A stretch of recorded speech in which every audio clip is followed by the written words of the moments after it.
Welcome back. Every day, our men and women in blue leave their loved ones at home with the risk of knowing they may not return. When an officer is killed in the line of duty, the impact on that family and their friends feeling the pain is often left unheard.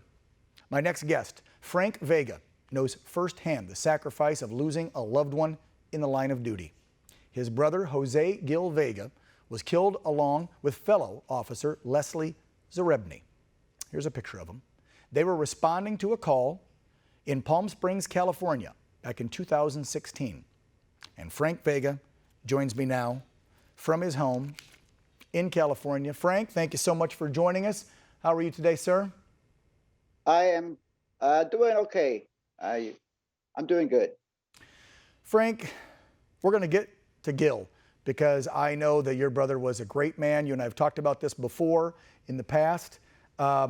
But I want to get your feelings and your takeaway on what's happening right now in the country with this defund police, this lawlessness, this attacks on police officers almost weekly, and then rhetoric from certain politicians, biased media coverage where they're making cops look like the bad guys. I mean, this feels like something from the Twilight Zone.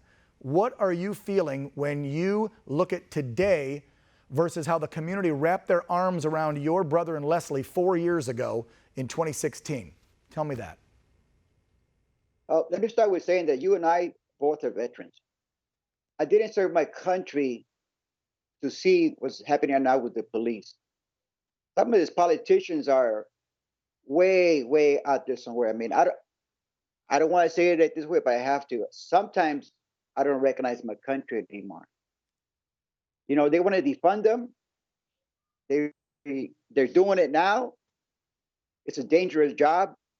And they need the equipment, the training that they get. It only comes by having enough funds. I mean, take the money away. What do they have left over? Their life is even more in jeopardy now. Yeah, I was just speaking with Riverside County Sheriff Chad Bianco. I know you know him. His department, along, I believe, with the Palm Springs Police Department, obviously, were the ones that responded that day to take the suspect down. There was a long 10, 12-hour standoff with that suspect. And he said the exact same thing, is that why would you say in one breath, we need to retrain police officers to learn and understand how to de-escalate, deal with people with mental issues, because that is a lot of times the case, like the shooting that happened in Lancaster, Pennsylvania over the weekend. Yet then in the same breath, you have city councils in St. Louis and Denver and elsewhere saying defund the police in LA and pulling tens of millions of dollars from their budget. It makes no sense. It is literally ludicrous. I just don't understand their mindset. You know, yeah, unfortunately, California is not what it used to be. It's become, dare I say, very liberal. As you know, here in the Coachella Valley used to be a big Republican stronghold. Orange County was too, but now it's not. And what we have now, in my view, are politicians who, for the sake of getting more support, or maybe they really hate law enforcement, they want to do everything to disarm them, not only in weapons they can protect themselves with, but they put them in a bad light now. They make them look like the criminals instead of the cop. Now, I have to say, I know there's bad cops out there, but there were bad cops before they became, bad people became cops. So to say that every single police officer and every law enforcement is bad, no. But the politicians make it look that way now.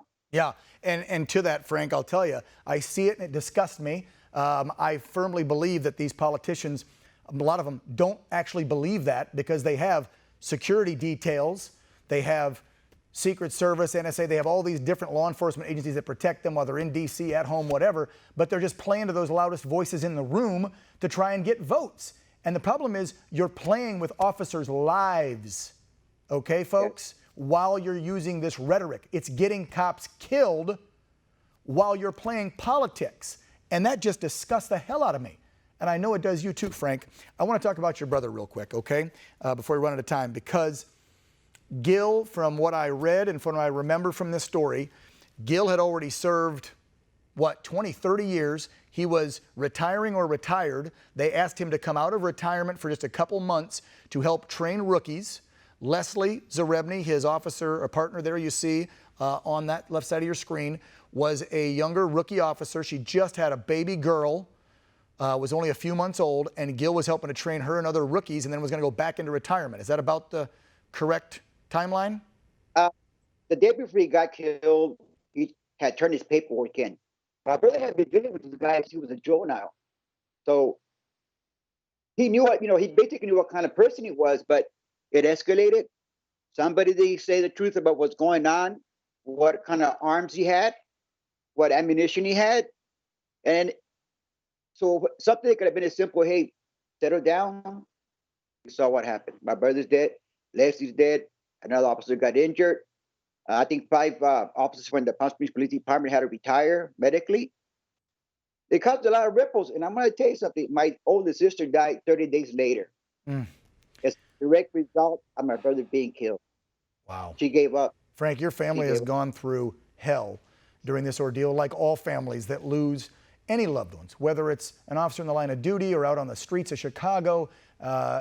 There is no death that is easy, that is unjust. And like you said, they knew the guy might have some issues, but they didn't have a chance to even barely get to the door. He literally just opened fire as they walked up.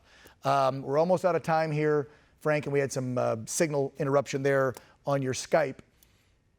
Leave us with what you want the American people to know about law enforcement and why they should stick behind and back the blue, especially coming from a law enforcement and veteran family. Some make mistakes, yes. But most of my parents, their daughters, their sons, they want to come back home. They want to come home at the end of the day. They don't want to be killed out there. And it's an impossible job now that they're doing. I personally, if I was a young man, I would never take up policing in this time. Frank, thank you so much for coming on the show. I don't know if you can still hear me. We'll have you back on to talk. Unfortunately, I have a feeling we're going to be continuing to discuss this even past the election, because we know a lot of this is driven by an election year, like you were saying earlier. The politicians are using it. So I have a feeling, unfortunately, we will have more cops attacked, more cops killed, and not just until November, but even far beyond, until all parties, all media stand up to these anarchists and say enough is enough. Frank Vega, the brother of Gil Vega, who was gunned down, thank you so much for coming on the show, buddy.